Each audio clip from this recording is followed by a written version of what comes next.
Салам радиосунда жаңылыктар.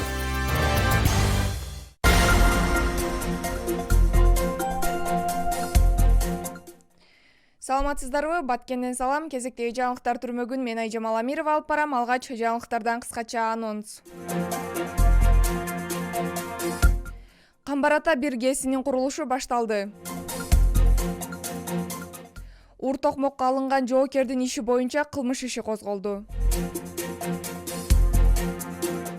Баткен жана Өзбекстандын Сох райондорунун ортосунда маданий иш-чаралар өтөт.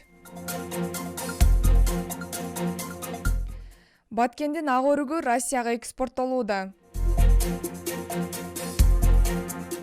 Мугалимдер шахмат жана волейбол боюнча күч сынашты. Эми ушул жаңылыктар менен кененирээк.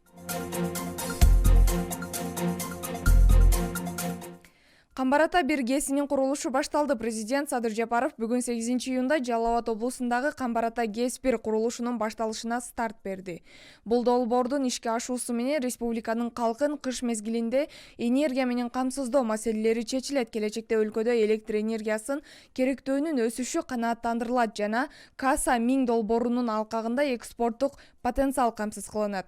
Камбарата ГЭС-1 куруу долбоору Камбарата ГЭС каскадынын курамындагы эң ири энергетикалык объект болуп саналат. Курулуштун мөөнөтү 8 жылдан 10 жылга чейин.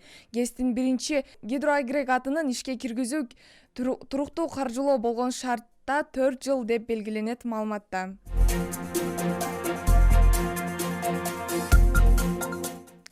Ур токмокко алынган жоокердин иши боюнча кылмыш иши козголду. Башкы прокуратурадан жоокерди сабады деген кармалганын билдиришти. Маалыматка ылайык, номер 86123 аскер бөлүгүнөн текшерүү уюштурулуп, катардагы жоокер Эсенбеков Бишкек шаарынын 4-ооруканасына табарсыгы жарылып жаткандыгы тастыкталган. Аталган факты боюнча Бишкек гарнизонунун аскер прокуратурасынын тарабынан кылмыш иши козголгон. Белгилей кетсек, өзгөчө кырдаалдар министрлигинин Беловодск айылындагы бөлүмүндөгү кызмат өтөп жаткан 20 жаштагы жоокер Бекзат Эсенбеков катуу сабалган. Бул тууралуу анын жакындары да айтып чыкканы белгилүү. Алардын маалыматына ылайык, 31 майдан 1 июнга караган түнү ал нөөмөткө турганда сабалган. Өзгөчө кырдаалдар министрлигинин орун басары Урматбек Шамырканов жоокердин сабалышы боюнча тергөө амалдарын объективдүү жүргүзүү максатында 6 аскер кызматкери иштен четтетилгенин билдирди. Ошондой эле азыркы учурда жоокерге операция жасалган. Дарыгерлер анын абалын орто деп белгилешүүдө. Министрлик тарабынан бардык зарыл болгон чаралар көрүлүп, дары-дармек жана каражат менен камсыздалууда, деди.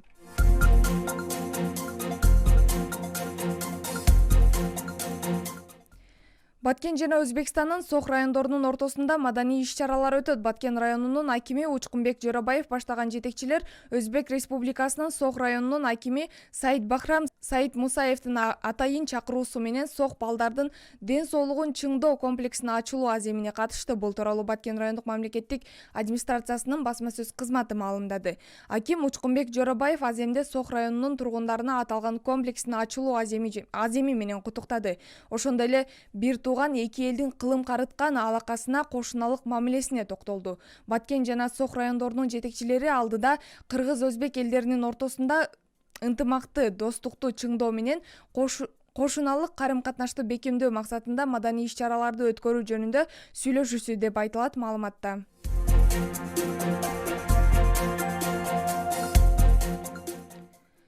Баткендин ак өрүгү Россияга экспорттолууда. Баткен районунун Дара айыл өкмөтүнүн Чек жаңы жер айылдарында өрүктүн эрте бышуучу ак өрүк сорту терилип жатат. Аталган айылдарда өрүктү сатуу жана сатып алуу үчүн атайын базарлар түзүлгөн.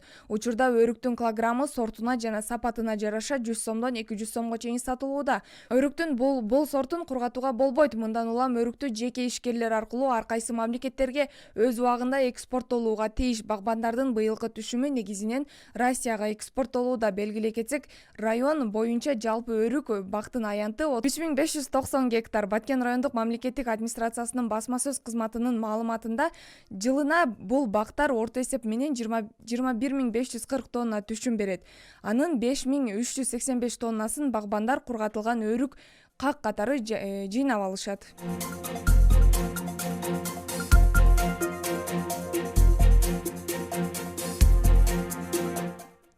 Мугалимдер шахмат жана волейбол боюнча күч сынашты. Билим берүү кызматкерлеринин ден соолугун чыңдоо, аларды дене тарбия жана спорт менен машыгууга тартуу максатында Баткен районунун 9 айыл өкмөтүнүн аймагындагы билим берүү кызматкерлеринин катышуусунда ден соолук спартакиадасы болуп өттү. Мелдеш спорттун 2 түрү боюнча волейбол жана шахмат оюндары өткөрүлдү.